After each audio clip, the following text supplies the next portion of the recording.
रोज़न में गज़ल पेश खिदमत है। शायर हैं नासिर काज़मी।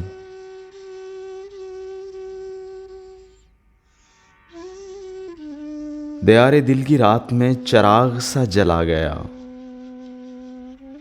मिला नहीं तो क्या हुआ, वो शक्ल तो दिखा गया।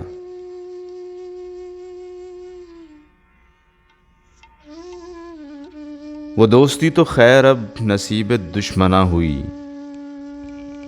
वो छोटी छोटी रंजिशों का लुत्फ भी चला गया।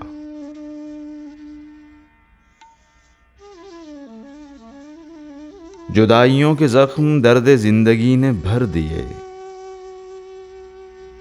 तुझे भी नींद आ गई, मुझे भी सब्र आ गया।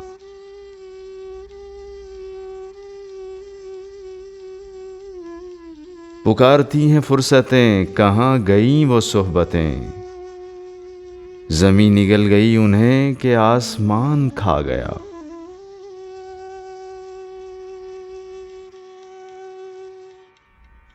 ये सुबह की सफेदियां, ये दोपहर की जर्दियां,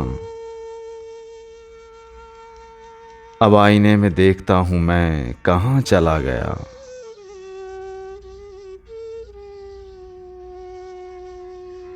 ये किस खुशी की रेत पर गमों को नींद आ गई, वो लहर किस तरफ गई, ये मैं कहां समा गया।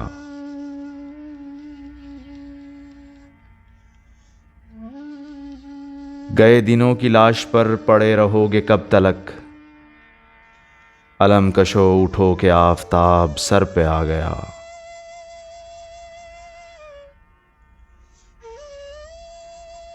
दयारे दिल की रात में चराग सा जला गया, मिला नहीं तो क्या हुआ, वो शक्ल तो दिखा गया।